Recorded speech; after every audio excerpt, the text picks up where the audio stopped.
কেমন লাগলো চালের বস্তার উপরে? সেই স্বাদ লাগছে। স্বাদ কঠিন স্বাদ, শুধু সেই স্বাদ না, কঠিন স্বাদ। তাই তো গাইস এই 50 কেজি চালুর বস্তাটা আমি 5 তলা একদম মাথায় করে উঠাইছি, মানে খুব আমার জন্য কষ্ট হয়ে গেছে।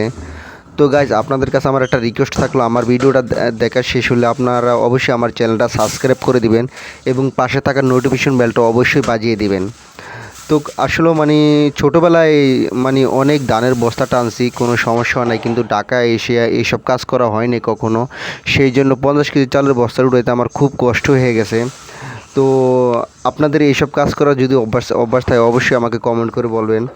তো চালটা আমার এখানে ডালা বালতির ভিতরে শেষ হয়ে গেছে। তো আমি সকালবেলা খাইয়া দেয়া বাজারে গেছিলাম, নাস্তা পানি করে বাজার গেছিলাম। বাজার যাইয়া শুক্রবার দিনে বাজার করে নিয়ে আসলাম। আসলে বাজারে শুক্রবার দিন অনেকটা ভিড় থাকে, তো মানে সবাই বাজার করতে যায়। তো একটু বাজার করতে কষ্ট হয়ে গেছে সবার ভিতরে, আর অনেক রোদ অনেক গরম, সেই জন্য তো আরও কষ্ট। তো আমি কি আপনার বাজার নিয়ে এসেছি আপনাদেরকে আমি অবশ্যই দেখাবো। আপনারা দেখেন, এটাকে বলে সুরমা মাছ। আজকের সুরমা মাছটা খুব তাজা ছিল, তাই আমি সুরমা মাছটা আনছি। তারপরে আপনার সুরমা মাছগুলো খুবই তাজা দেখেন। তারপর পুঁই শাক আনছি, হ্যাঁ। তারপরে আপনার এই যে ধইন্যা পাতা আনছি, তারপর হলো বেগুন আনছি, তারপর হলো আপনার তেলাপিয়া মাছ আনছি, আর হলো চিংড়ি মাছ আনছি।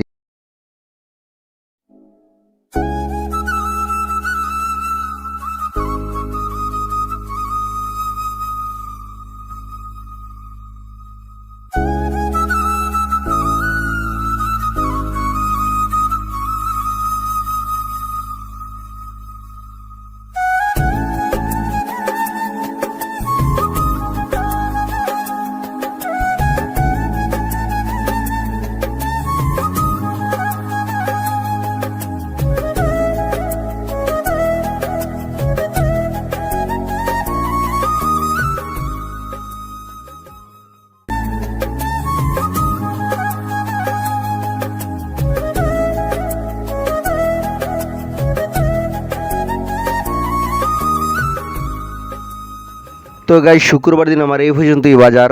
আশা করি আপনাদের কাছে ভিডিওটা ভালো লাগছে। তো আমার ভিডিওটা লাইক শেয়ার এবং কমেন্ট অবশ্যই করে যাবেন যদি আপনাদের কাছে ভালো লাগে। আল্লাহ হাফেজ, সবাই ভালো থাকবেন।